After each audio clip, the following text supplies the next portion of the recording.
মানকাছাৰ থানাৰ অন্তৰ্গত বাঘাপাৰাৰ মহিষগুমা গাঁৱৰ পৰা অপহৃত ইমদাদ হুছেইনৰ মৃতদেহ উদ্ধাৰ।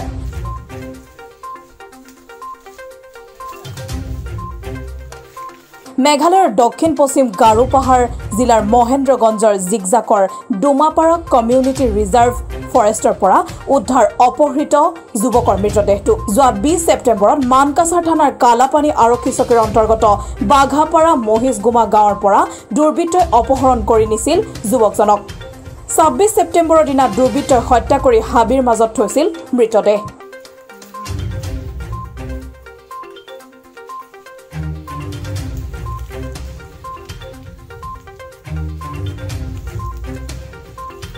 আৰক্ষীয়ে ইতিমধ্যে সমৰেশ সম্ৰাট এম মাৰাক, আমিনুল ইছলাম, সাইফুল ইছলাম, বাহাৰুল ইছলাম, গুলাম ৰব্বানী, নোমেশ গাৰো, আহমেদ হুছেইন সহ 11 জনক গ্ৰেপ্তাৰ কৰিছে।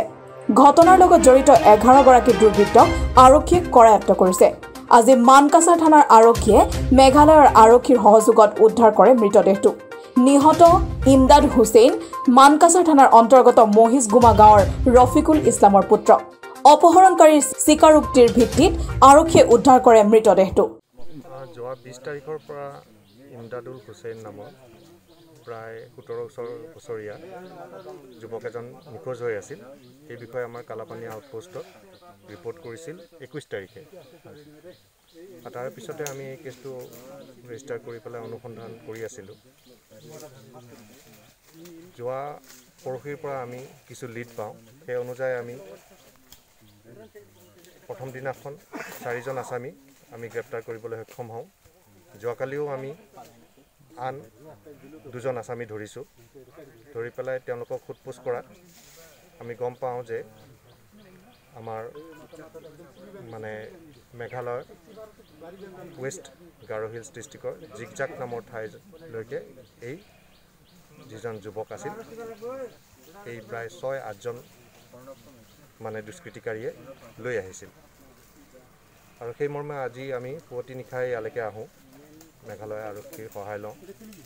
ইয়াত আহি পেলাই আমি আন এজন অভিযুক্তক ইয়াৰে চাৰাত মাৰাক বুলি পেলাই গাৰো ল'ৰা এজন কৰায়ত্ব কৰোঁ। তাৰপিছত আমি আপোনালোকে এতিয়া আমি য'ত আছোঁ ইয়ালৈকে আহোঁ আৰু ইয়াত আমি ডেড বডিটো উদ্ধাৰ কৰিবলৈ সক্ষম হওঁ। বৰ্তমান কি অৱস্থাত আছে? তদন্ত আমাৰ যথেষ্টখিনি আমি তদন্তত আগবাঢ়িছোঁ। ইতিমধ্যে প্ৰায়ভাগ দুষ্কৃতিকাৰী ইয়াৰ লগত জড়িত, ঘটনাৰ লগত জড়িত থকা ব্যক্তি আমি কৰায়ত্ব কৰিছোঁ।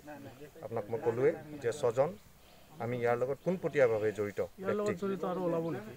আৰু ওলাব আৰু আছে। আমি তদন্ত জাৰি ৰাখিছোঁ আৰু 2 এদিনতে আমি তেওঁলোককো কৰায়ত্ব কৰিম। মানকাছাৰৰ পৰা মিজানুৰ ইছলামৰ ৰিপৰ্ট, অসম টুডে।